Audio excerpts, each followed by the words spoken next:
ہمارے چینل مفتی نفیس احمد ندوی کو سبسکرائب کریں اور ساتھ میں گھنٹی والے بٹن کو دبائیں تاکہ آپ کو تمام ویڈیوز کی نوٹیفیکیشن ملتی رہے۔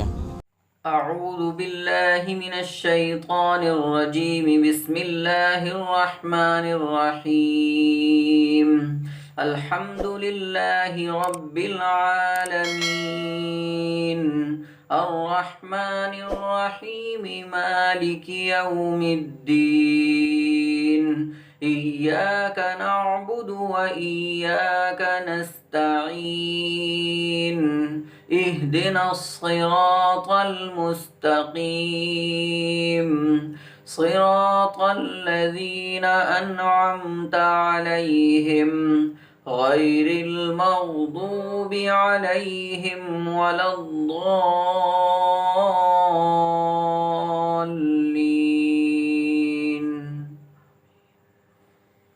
محترم ناظرین کرام، گزشتہ ہفتے آپ کے سامنے تعوذ اور تسمیہ یعنی اعوذ باللہ من الشیطان الرجیم بسم اللہ الرحمن الرحیم کی مختصر تشریح اور تفسیر آپ کے سامنے بیان کی گئی تھی۔ اب اس کے بعد سورۃ الفاتحہ کی مختصر سی تشریح آپ کے سامنے بیان کی جا رہی ہے، بغور سماعت فرمائیں اور عمل بھی کریں۔ فاتحہ کے معنی آتے ہیں آغاز کے اور ابتدا کے، اور سورۃ الفاتحہ کے کئی نام بیان کیے گئے ہیں، مفسرین نے کئی نام اس کے بیان کیے ہیں۔ ایک تو اس کو الفاتحہ کہا جاتا ہے، اس لیے کہ تمام صورتوں میں سب سے اول صورت اور سب سے پہلی صورت وہ سورۃ الفاتحہ ہے۔ اسی طرح اس کو فاتحۃ الکتاب بھی کہا جاتا ہے، اور ایسے ہی اس کا نام السبع المثانی بھی ہے، اسی طرح اس کا نام القرآن العظیم بھی ہے، اور اس کا نام ام القرآن بھی جو ہے بیان کیا ہے۔ ایسے ہی اس کا نام الوافیہ ہے، الکنز ہے، الکافیہ ہے، الاساس ہے۔ یہ تمام قسم کے نام سورۃ الفاتحہ کے بیان کیے گئے ہیں۔ اب سورۃ الفاتحہ کا شان نزول کیا ہے؟ حضرت علی کرم اللہ وجہہ اور حضرت عبداللہ بن عباس رضی اللہ عنہما سے روایت ہے کہ رسول اللہ صلی اللہ علیہ وسلم نے ارشاد فرمایا کہ میں جنگل میں جایا کرتا تھا تو ایک آواز جو ہے وہ سنائی دیتی تھی، اور وہ آواز یہ تھی کہ یا محمد۔ اب جب میں اس آواز کو سنتا تو آواز سننے کے بعد مجھے ایک خوف سا محسوس ہوتا، ایک ڈر سا مجھے محسوس ہوتا، اور جب میں دائیں بائیں دیکھتا تو مجھے کوئی چیز نظر نہیں آتی تھی۔ تو اس طرح میرے ساتھ میں کئی مرتبہ ہوا، تو مجھے ایک خوف اور ڈر میرے دل کے اندر پیدا ہوا۔ تو میں نے اس کا تذکرہ حضرت خدیجہ رضی اللہ عنہا کے چچا زاد بھائی ورقہ بن نوفل کے سامنے کیا، اور ورقہ بن نوفل یہ اپنے وقت کے توریت اور انجیل کے بڑے عالم تھے، تو ان کے سامنے یہ تذکرہ کیا۔ تو انہوں نے سننے کے بعد کہا کہ اب جب اس طرح کی آواز آئے تو اس کو غور سے سننا اور ڈرنا نہیں، خوف نہیں کرنا۔ تو اللہ کے نبی علیہ السلام نے اسی طرح کیا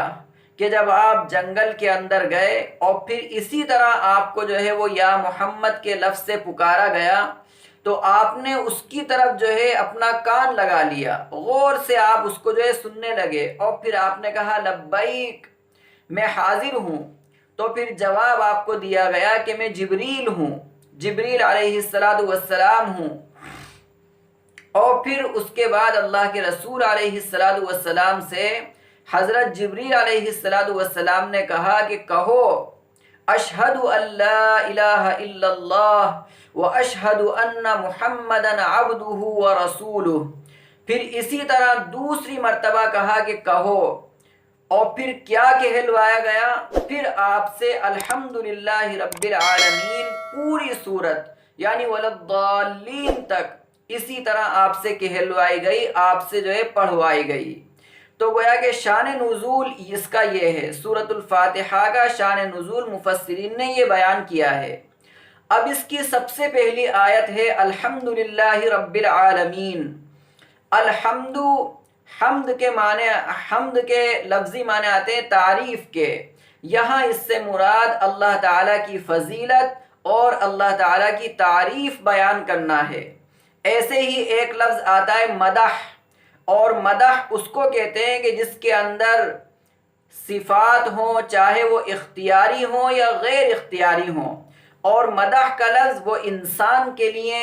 لوگوں کے لیے بولا جاتا ہے، لیکن حمد کا لفظ یہ صرف اور صرف اللہ رب العزت کے ساتھ خاص ہے۔ تو حمد کے معنی تعریف کے، اور رب کے معنی آتے ہیں پالنے والا، پرورش کرنے والا، تربیت کرنے والا۔ اور رب کے ایک معنی علماء نے یہ بھی بیان کیے کہ رب وہ ذات ہے جو درجہ بدرجہ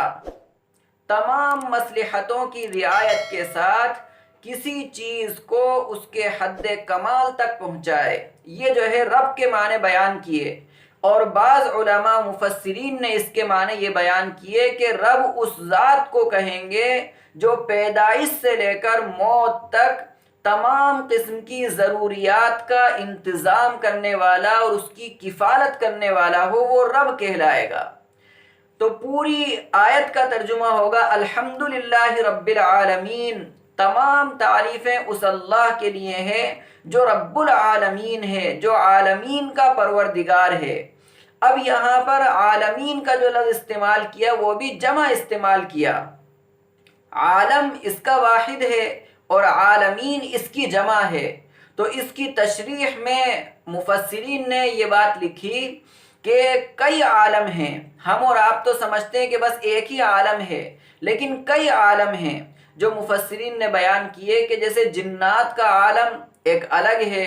اسی طرح انسانوں کا عالم الگ ہے، انسانوں کی دنیا الگ ہے، ایسے ہی فرشتوں کا عالم یہ الگ ہے، فرشتوں کی دنیا الگ ہے، اور پھر اسی طرح وحشی جانور اور پرندے، ان سب کا عالم جو ہے وہ الگ ہے، الگ دنیا ہے۔ تو گویا کہ اللہ رب العزت وہ ہے جو تمام عالم کو، جو تمام انسانیت کو اور جتنی بسنے والی مخلوق ہے ان سب کو کھلانے والا اور ان سب کا پالن ہار ہے، ان سب کی تمام ضروریات کا انتظام کرنے والا اور اس کی کفالت کرنے والا ہے۔ اس کے بعد دوسری آیت ہے الرحمن الرحیم۔ اللہ کون ہے؟ اللہ وہ ہے جو رحمان ہے، جو بہت مہربانی کرنے والا ہے، الرحیم اور جو بڑا ہی مہربان نہایت رحم کرنے والا ہے۔ اب یہاں دو لفظ بیان کیے، ایک رحمان کا لفظ بیان کیا، ایک رحیم کا لفظ بیان کیا۔ رحمان کے اندر 5 حرف ہیں، رحیم کے اندر 4 حرف ہیں،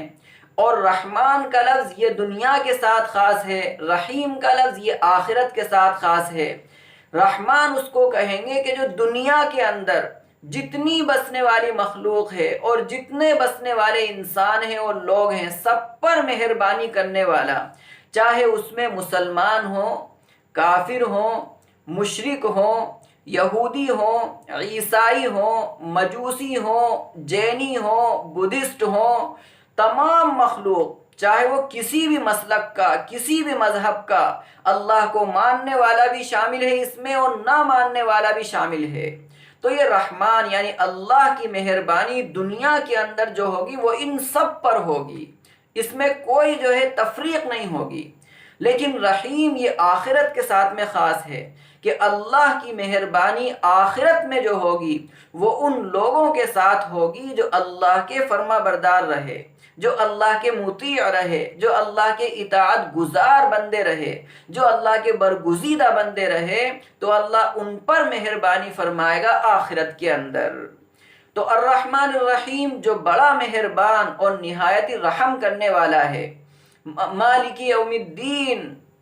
اللہ وہ ہے جو روز جزا کا مالک ہے۔ یہاں پر دین کے معنی دین اور مذہب کے نہیں ہیں، بلکہ یہاں پر دین کے معنی ہے بدلے کے، کہ اللہ وہ ہے جو قیامت کے دن انسانوں کو ان کے اعمال کی جزا و سزا دے گا۔ اچھے اعمال ہوں گے تو اللہ اس کا بدلہ دے گا، صلہ دے گا، اور اگر برے اعمال ہوں گے تو اللہ ان کی پکڑ فرمائے گا، گرفت فرمائے گا، اس کو سزا دے گا۔ قرآن کریم کے اندر قیامت کے دن جو ہے کہا جائے گا لمن الملک اليوم، آج بادشاہت کس کی ہے، آج کا شہنشاہ کون ہے؟ پھر اللہ رب العزت فرمائے گا للہ الواحد القہار، اس ایک اللہ کی شہنشاہی ہے، اس ایک اللہ کی بادشاہت ہے جو زبردست ہے اور جو بڑا ہی قہار ہے اور غالب ہے۔ للہ الواحد القہار، ایک اللہ کی ہے جو بڑا زبردست ہے۔ تو مالک یوم الدین، اللہ وہ ہے جو روز جزا کا مالک ہے۔ ایاک نعبد و ایاک نستعین، اے اللہ ہم آپ ہی کی عبادت کرتے ہیں اور آپ ہی سے مدد مانگتے ہیں۔ یہاں پر ایک باریکی اس کو ہم سمجھ لیں، اگر ہم اس کا ترجمہ یہ کریں ایاک نعبد، ہم آپ کی عبادت کرتے ہیں، و ایاک نستعین، اور ہم آپ سے مدد مانگتے ہیں، مدد چاہتے ہیں، تو اگر دیکھا جائے تو عربی قاعدے کے اعتبار سے غلط ہوگا، یہ صحیح ترجمہ نہیں ہوگا، بلکہ یہاں پر جو عربی جاننے والے حضرات ہیں وہ جانتے ہیں کہ ایاک یہ مفعول مقدم ہے، اور ایسے ہی دوسری مرتبہ بھی ایاک وہاں بھی مفعول مقدم ہے۔ اگر یہ نعبدو کا و نستعینو کا ہوتا تب تو اس کا ترجمہ ٹھیک تھا کہ ہم آپ کی عبادت کرتے ہیں اور آپ سے مدد مانگتے ہیں، لیکن چونکہ آیت کے اندر مفعول کو پہلے ذکر کیا گیا کہ ہم آپ ہی کی عبادت کرتے ہیں، تو جس کا ترجمہ ہوا ہم آپ ہی کی عبادت کرتے ہیں اور آپ ہی سے مدد مانگتے ہیں، اس کے اندر توحید کو واضح کیا گیا ہے۔ اور توحید کی علماء نے یہاں اس آیت کے ذیل میں 3 قسمیں بیان کی ہیں۔ ایک توحید ربوبیت ہے، اور ایک توحید الوہیت ہے، اور ایک توحید صفات ہے۔ توحید ربوبیت یہ کہ ہر انسان جانتا ہے کہ پوری کائنات کا بادشاہ اللہ ہے، پوری کائنات کا مالک اللہ ہے، روزی دینے والا اللہ ہے، اسی طرح زندگی دینے والا اللہ ہے، بیماری کو دور کرنے والا اللہ ہے۔ تو یہ تمام کی تمام چیزوں کا خالق وہ صرف اور صرف اللہ رب العزت ہے۔ سورہ یونس کے اندر اس کی اور باقاعدہ تشریح کی، اور وہ یہ کہ اللہ کے رسول اللہ صلی اللہ علیہ وسلم سے کہا گیا قل، کہ آپ کہیے من یرزقکم من السماوات والارض، آپ ان سے پوچھئے، آپ ان سے کہیے کہ تم کو آسمان اور زمین سے روزی کون دیتا ہے؟ اور پھر اسی طرح قل من یرزقکم من السماوات والارض امن یملک السمع والابصار، اور ایسے ہی سماعت کا اور بصارت کا مالک بھی وہی ہے۔ کیا سماعت اور بصارت کا اختیار کسی اور کو ہے، یا کان اور آنکھ کا اختیار کسی اور کو ہے؟ بلکہ وہ بھی صرف اور صرف اللہ ہی کو ہے۔ امن یملک السمع والابصار ومن یخرج الحی من المیت ویخرج المیت من الحی ومن یدبر الامر، اور پھر آگے جو ہے فرمایا وہ کون ہے جو زندہ سے مردہ کو پیدا کرتا ہے اور مردہ سے زندہ کو پیدا کرتا ہے، وَمَن يُدَبِّرُ الْأَمْرِ، اور معاملات کی تدبیر وہ کون کرتا ہے۔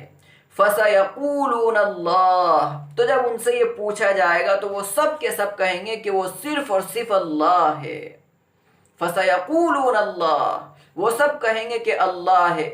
قُلْ أَفَلَا تَتَّقُونَ، اب آپ ان سے کہیے کہ پھر ڈرتے کیوں نہیں ہو، پھر اپنے اندر تقوی کیوں اختیار نہیں کرتے، اپنے اندر پرہیزگاری کیوں اختیار نہیں کرتے، اللہ کا خوف کیوں پیدا نہیں کرتے۔ تو گویا کہ یہ توحید ربوبیت ہے۔ اور توحید الوہیت یہ کہ جو عبادات کی جتنی قسمیں ہیں، جتنی قسم کی عبادات ہو سکتی ہیں، چاہے وہ نافلہ ہوں یا واجبہ ہوں یا وہ عبادات فرض ہوں، ان تمام کے اندر اللہ کے ساتھ میں کسی کو شریک نہ کرنا۔ اگر ان عبادتوں میں کسی بھی ذات کو، کسی ہستی کو انسان شریک کر رہا ہے اللہ کے ساتھ میں، تو پھر یہ توحید الوہیت نہیں ہوگی، بلکہ یہ اس کے اندر شرک شامل ہو جائے گا، اس میں شرک کی آمیزش ہو جائے گی۔ تو توحید الوہیت یہ دوسری قسم علماء نے جو ہے بیان کی کہ تمام عبادات، چاہے وہ نماز ہو، روزہ ہو، زکوٰۃ ہو، حج ہو اور اس طرح دیگر قسم کی عبادات ہوں، ان سب کو خالص اللہ کے لیے کرنا۔ اور تیسری جو توحید بیان کی گئی وہ توحید صفات ہے، یعنی اللہ کی صفات جو قرآن کریم کے اندر ذکر کی ہیں اور بیان کی ہیں، جیسے مثلا عالم الغیب ہونا، تو عالم الغیب ہونا یہ اللہ کی صفت ہے۔ اب اس عالم الغیب ہونے کے اندر انسان کسی ذات کو شریک کر لے، کسی ہستی کو شریک کر لے، کسی بزرگ کو شریک کر لے، کسی ولی کو شریک کر لے، تو گویا کہ پھر وہ توحید صفات جو ہے وہ انسان اس میں گویا کہ شرک کر رہا ہوگا، شرک کی آمیزش کر رہا ہوگا۔ تو یہ توحید کی جو تین قسمیں بیان کی گئیں، ان تینوں قسموں کے اندر ہم اپنے عمل پر غور کریں کہ ایسا تو نہیں کہ کہیں توحید ربوبیت میں ہم شرک کر رہے ہوں، یا توحید الوہیت میں ہم اللہ کی عبادت میں کسی اور کو بھی شریک کر رہے ہوں، اور توحید صفات میں بھی ہم اللہ کو جس طرح جانتے ہیں کہ وہ اللہ عالم الغیب، ایسے کسی اور کے بارے میں بھی ہم یہ عقیدہ رکھتے ہیں۔ تو یہ تینوں قسم کی توحید ہمارے اندر آنا چاہیے، اس میں ذرہ برابر بھی شرک کی آمیزش اور ملاوٹ نہیں ہونا چاہیے۔ اب اس کے آگے اللہ نے فرمایا اہدنا الصراط المستقیم، اور یہ گویا کہ دعا کی جا رہی ہے، بندہ جو ہے وہ اللہ سے دعا کر رہا ہے کہ اے اللہ ہمیں سیدھے راستے پر چلاتے رہیو۔ اب یہاں پر اگر اس کا ترجمہ کوئی یہ کرے کہ اللہ ہمیں سیدھے راستے پر چلا، تو گرچہ ترجمہ ٹھیک ہے، لیکن علماء نے یہ بتایا کہ چلا کا مطلب یہ نہیں کہ ابھی چلا اور بعد میں نہ چلا، بلکہ انسان تو ہمیشہ اور ہر وقت اس بات کا وہ محتاج ہے اور ضرورت مند ہے کہ اللہ موت تک صراط مستقیم پر اس کو جو ہے وہ چلاتا رہے، صراط مستقیم پر چلنے کی اس کو توفیق دیتا رہے۔ اب یہاں پر علماء نے صراط مستقیم کی تشریح فرمائی کہ وہ سیدھا راستہ آخر کون سا ہے، تو اس کے لیے وہ سیدھے راستے کے لیے 5 خصوصیات ہیں اور اس کی 5 صفات ہونی چاہیے، جس میں پہلی صفت تو یہ بیان کی کہ سیدھا راستہ وہ کہلائے گا جو وسیع ہو اور کشادہ ہو، اور دوسری اس کی خصوصیت یہ بیان کی کہ وہ مستقیم یعنی سیدھا ہو، ٹیڑھا میڑھا راستہ نہ ہو، سیدھا ہو،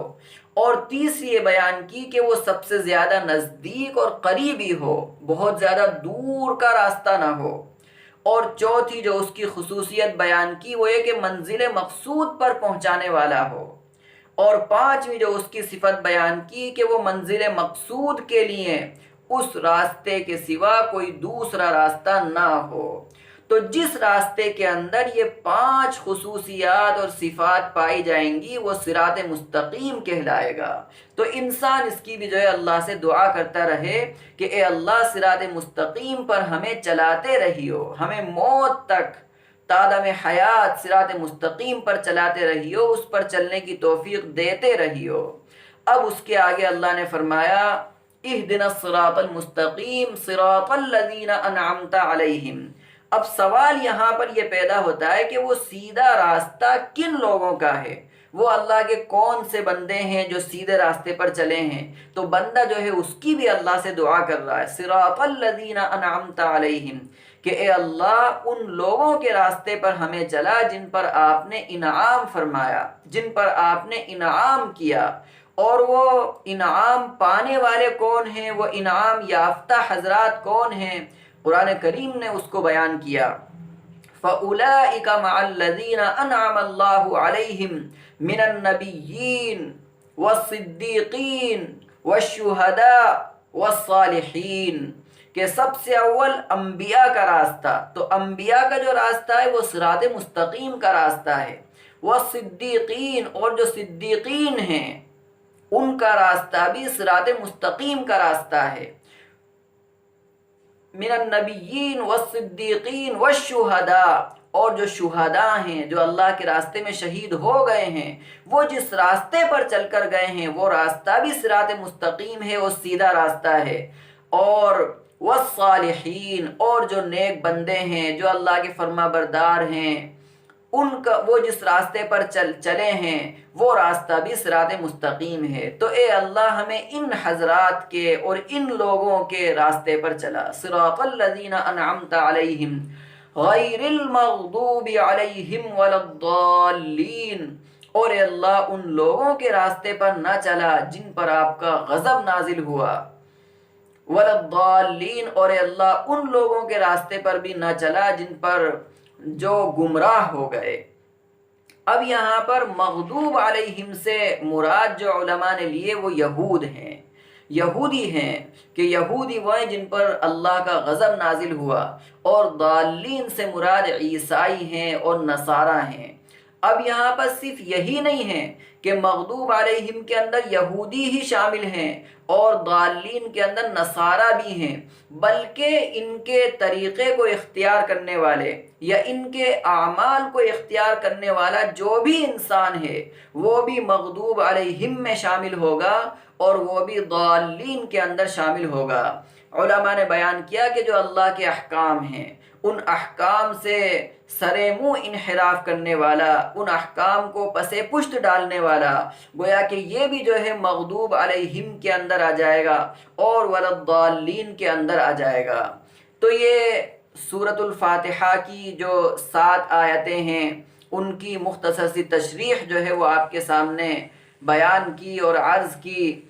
اس بات کو بھی ہم اچھی طرح سمجھ لیں کہ قرآن کی کسی بھی آیت کی اگر تشریح کی جائے تو گھنٹوں اس کی تشریح کر دی جائے تب بھی وہ ناکافی ہے، کوئی مکمل اس کی تشریح کر ہی نہیں سکتا۔ قرآن کی کسی آیت کی تفسیر اور تشریح کا حق کوئی ادا نہیں کر سکتا، اس لیے یہ مختصر سی تشریح اور مختصر سی تفسیر یا مختصر سا درس قرآن آپ کی خدمت میں پیش کیا گیا۔ بہت سی اس طرح کی تفاسیر ہیں کہ اگر ان سب کو شامل کیا جائے اور ان سب کو آپ کی خدمت میں بیان کیا جائے تو اسی سورہ فاتحہ کے اندر گھنٹوں لگ سکتے ہیں۔ لیکن یہ بات کہی جاتی ہے کہ جو سمجھنے والا ہوتا ہے اور جو راہ راست پر چلنے والا ہوتا ہے وہ ایک بات کو سن کر بھی جو ہے وہ عمل کر لیتا ہے۔ تو اس لیے یہ جو درس قرآن ہے اس کا جو سلسلہ شروع ہوا ہے یہ صرف اور صرف اسی لیے کہ ہم اپنی زندگی کو بدلیں، اپنی زندگی کے اندر اللہ کے احکامات کو داخل کریں اور جو اللہ کی مرضی ہے اس کے مطابق ہم اپنی زندگی کو گزارنے والے بن جائیں۔ اللہ ہم سب کو درس قرآن اور قرآن کی تفسیر اور تشریح کو صحیح سمجھ کر اس پر عمل کرنے کی توفیق عطا فرمائے۔